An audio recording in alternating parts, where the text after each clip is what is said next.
Vous écoutez Culture Média sur Europe 1 et cette révolution, on n'en a pas encore assez parlé, mais dans le monde de l'audiovisuel, la création d'Europe 1 TV hier. Donc vous nous suivez aussi à la télé. Ce matin, Thomas Hill, vous recevez. On est à la télé aussi. Europe 1 TV depuis hier. Non, c'est bien, vous êtes beau, Elise Moon, c'est bon. Thomas Hill, vous recevez Elise Moon pour son nouveau spectacle Cactus en tournée dans toute la France et du 20 janvier au 25 février à l'Européen à Paris. Et on va dresser votre portrait sonore des petits sons pour mieux vous connaître et on commence évidemment par l'enfance.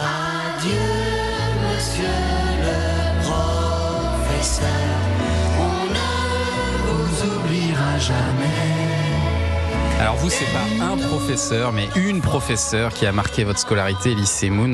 Vous parlez souvent de votre prof de français et d'histoire géo au collège. Ah ouais, j'étais Daniel Poésie. Ah, Daniel Poésie, bien sûr. Daniel Poésie, Oh là là. mère de l'actrice Clémence Poésie. La mère de l'actrice Clémence Poésie. En fait, j'arrive en 6e. Ma maman vient de mourir. Elle est morte le 15 août.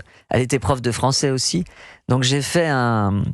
Comment on dit ? Un transfert. Un transfert sur Madame Poésie, et qui a un nom magnifique, Poésie, c'est sublime.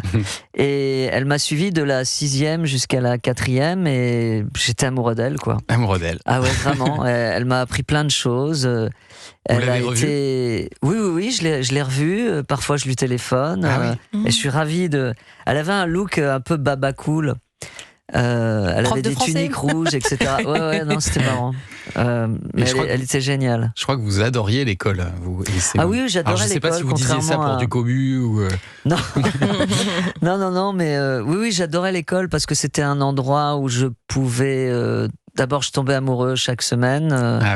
Cœur d'artichaut. Et puis, cœur d'artichaut. Et puis, j'étais avec mes potes, je faisais le con. J'étais un peu le petit rigolo, comme il y en a dans toutes les écoles et dans toutes les classes. J'étais le petit rigolo. Donc j'étais en spectacle tous les jours. J'ai adoré ça. Puis j'ai appris plein de choses. Un autre extrait sonore.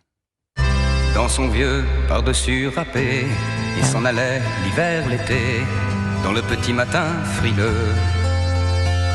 Mon vieux...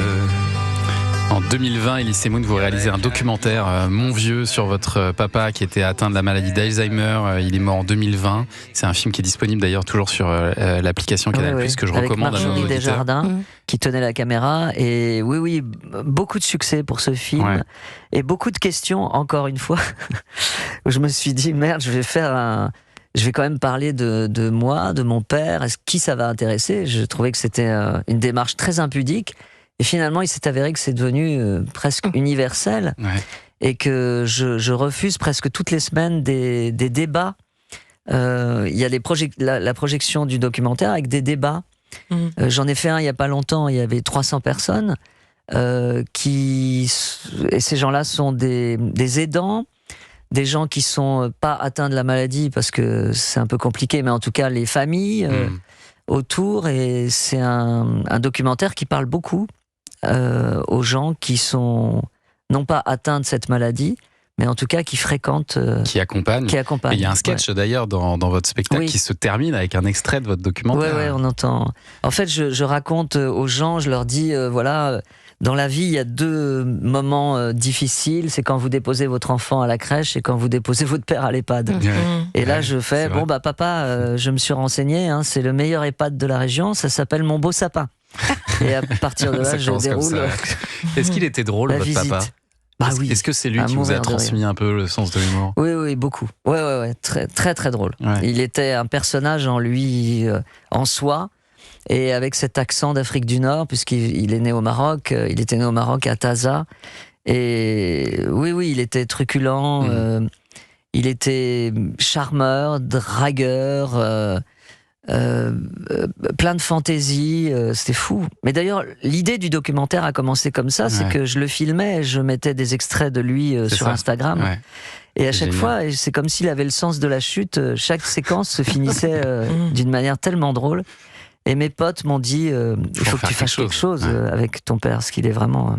drôle. Et puis alors évidemment, il y a eu l'aventure avec Dieudonné, avec des sketchs que je connais par cœur.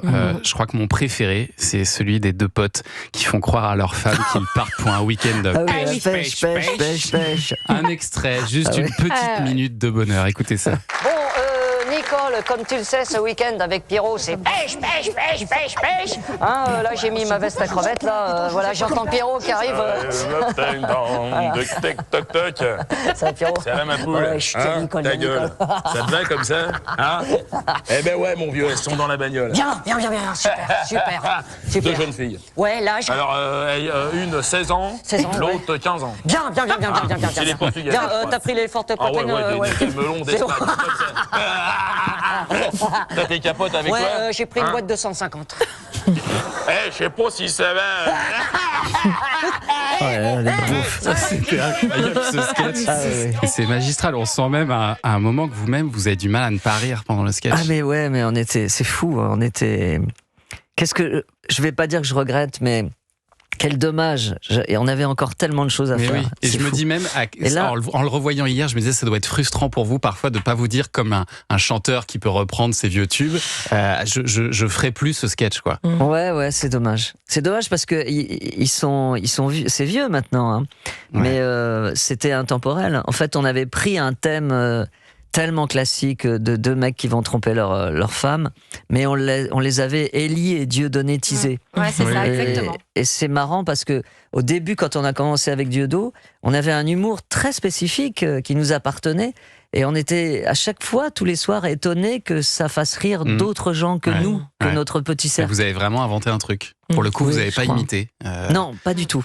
Et c'est d'ailleurs ce que je conseille à tous les humoristes qui commencent, et il y en a un paquet, hein, c'est surtout essayer n'imiter personne, aller chercher au fond de vous-même. Mais vous pouvez vous inspirer en allant voir Cactus, par exemple, votre nouveau spectacle en tournée dans toute la France. D'ailleurs, pardon, ceux qui sont fans de Dieudo, ils devraient se pencher sur ce que je fais aussi, parce que je continue, je reste exactement dans l'esprit de ce qu'on faisait avant. C'est débile de nous opposer tous les deux, parce que les thèmes que j'ai, ils sont hyper politiquement incorrects.